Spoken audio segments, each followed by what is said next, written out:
In this taste along video, we are looking at a wine made from a grape variety called Pinot Noir. Pinot Noir is a grape variety that's well known for coming from the Burgundy region of France, or Bourgogne, which is the French word, of course, and we will respect the French language and try and use Bourgogne as much as we can. It is one of the grape varieties that is used in the Champagne blend.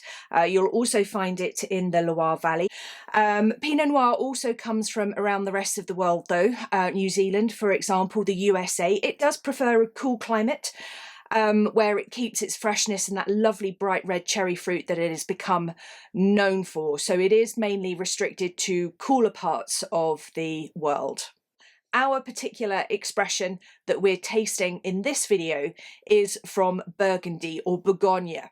Burgundy is a geographical indication in France. It is very well known for its wines from Burgundy. For its wines from Pinot Noir. We've also come across wines from Burgundy when we've tasted Chardonnay, Chablis in particular. But this is their red wine that they produce, made from the grape variety Pinot Noir. Okay, let's have a look at Pinot Noir. Let's use the systematic approach to tasting to taste this wine and talk about some of the features of the wine as we go through. The first thing that you'll notice about Pinot Noir is that it's very pale in colour. This is because Pinot Noir has low levels of pigment in its skins. That means that even if the winemaker tries to extract lots of colour from the wine, it will only ever be pale, certainly compared to the deeper colour that you will see in wines like Syrah and Cabernet Sauvignon. Usually a ruby hue, so that's what we've got in this wine. It is pale ruby. In terms of the nose, medium intensity, I would suggest with this particular wine, and its aroma characteristics are very red berry fruit.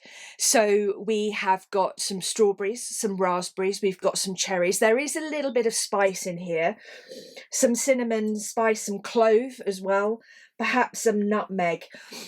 Pinot Noir is a very delicate grape. It produces very delicate wines. Too much oak can overpower it, but winemakers will use a little bit of oak, putting perhaps a tiny portion, like 10% perhaps, in new oak barrels to add that spicy aroma.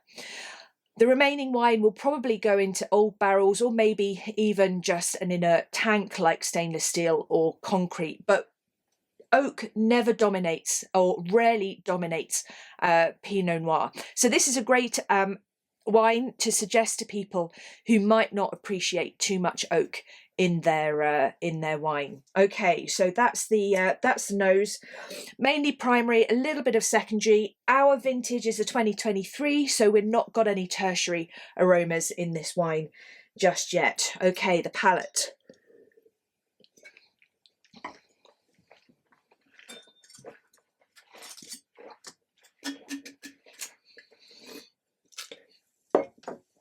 Okay, so this wine is dry. Almost all red wines are dry. Sweet wines are a real exception. They do exist, or sweet red wines, I should say, are an exception. They do exist, but they're extremely rare. During fermentation, all of the sugar converted into alcohol. You're therefore left with a dry wine. Acidity. Pinot Noir has a lovely freshness to it, so let's say high acidity for this particular wine. Its tannins, however, are not particularly assertive. Let's say medium. This is typical for Pinot Noir, which has lower levels of tannins. Again, makes it quite an enjoyable style of wine for people who don't like too tannic styles of wine. In terms of its alcohol, it's 12.5%. Let's just check the label. 13% ABV, this particular one. That falls into the medium category. There's no particular warmth on the back of the throat, so that is in alignment as well. Medium body. Let's go back in and have another taste to think about those flavour characteristics, the intensity, the flavour characteristics themselves, and then finally the finish.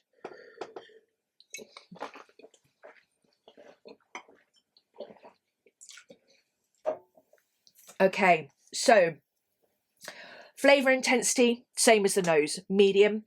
Flavour characteristics, again, very similar to the nose, mostly primary.